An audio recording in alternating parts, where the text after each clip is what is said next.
ഇന്നൊരു പുതിയ കഥ പറയട്ടെ. പൂച്ചക്കുഞ്ഞിൻ്റെ കഥ തന്നെ. പൂച്ചക്കുഞ്ഞേ എന്നാരോ ഉറക്കെ വിളിക്കുന്നത് കേട്ടാണ് പൂച്ചക്കുഞ്ഞ് ഉണർന്നത്. ആരെയും കാണാനില്ല. ഉറക്കച്ചടകളുള്ള കണ്ണുകളുമായി പൂച്ചക്കുഞ്ഞ് മെത്തയിൽ കിടന്നുകൊണ്ട് ചുറ്റും നോക്കി. വീണ്ടും പൂച്ചക്കുഞ്ഞേ എന്നാരോ വിളിച്ചു. അതോടെ പൂച്ചക്കുഞ്ഞ് ഉറക്കം വിട്ടുണർന്ന് അവിടെയൊക്കെ കറങ്ങി നടന്ന് നോക്കി.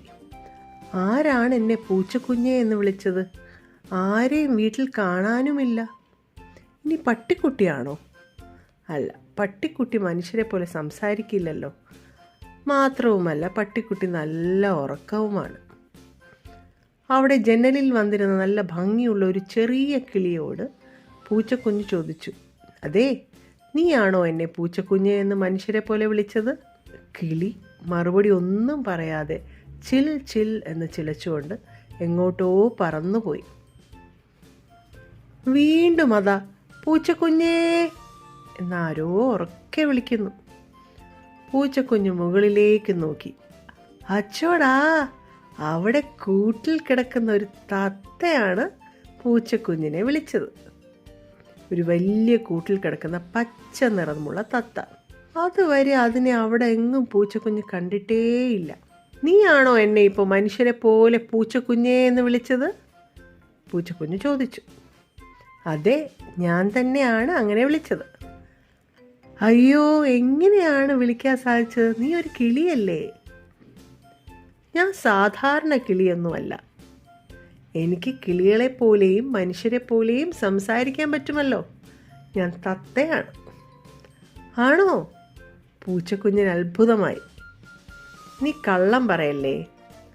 പൂച്ചക്കുഞ്ഞേ, തത്ത വീണ്ടും ഉറക്കെ വിളിച്ചു. ഇപ്പൊ വിശ്വാസമായോ? ഹായ്, എന്ത് രസം! എനിക്കും ഇങ്ങനെ മനുഷ്യരെ പോലെ സംസാരിക്കണം. തത്ത പറഞ്ഞു. നിനക്കിതൊന്നും പറ്റില്ല പൂച്ചക്കുഞ്ഞെ. നീ മ്യാവൂ എന്ന് വിളിച്ചുകൊണ്ട് ഇവിടെ അങ്ങ് കറങ്ങി നടന്നാൽ മതി. ഞങ്ങൾ തത്തകൾക്ക് എന്തും പറയാൻ സാധിക്കും. ആരെ പോലെയും സംസാരിക്കാനും സാധിക്കും. നിന്നെ പോലെയല്ല ഞങ്ങൾ. തത്ത അഹങ്കാരത്തോടെ കൂട്ടിലുണ്ടായിരുന്ന ഒരു പഴം കൊത്തി തിന്നു. പൂച്ചക്കുഞ്ഞിനാകട്ടെ സങ്കടം വന്നു. അപ്പോൾ ഉറക്കമെല്ലാം ഉണർന്ന ശേഷം ഇതെല്ലാം കേട്ടുകൊണ്ടിരുന്ന പട്ടിക്കുട്ടി പറഞ്ഞു, പൂച്ചക്കുഞ്ഞെ, നീ എന്തിനു വിഷമിക്കണം? മനുഷ്യരെ പോലെ സംസാരിക്കാൻ പറ്റുമെങ്കിലും ആ തത്ത ഇപ്പോൾ കൂട്ടിനകത്തല്ലേ. പറന്നു നടക്കാൻ പറ്റില്ലല്ലോ. നീയോ? നിനക്ക് എവിടെ വേണോ സ്വാതന്ത്ര്യത്തോടെ കറങ്ങി നടക്കാമല്ലോ. അത് കേട്ടപ്പോൾ പൂച്ചക്കുഞ്ഞിനാകെ സന്തോഷമായി. പൂച്ചക്കുഞ്ഞ് വേഗം ഓടി പുറത്തെ തോട്ടത്തിലേക്ക് പോയി. കൂട്ടിൽ കിടന്ന തത്ത പൂച്ചക്കുഞ്ഞേ എന്ന് ഉറക്കെ വിളിച്ചെങ്കിലും പൂച്ചക്കുഞ്ഞ് തിരിഞ്ഞു പോലും നോക്കിയില്ല. ഒന്നും മറുപടി പോലും പറഞ്ഞില്ല.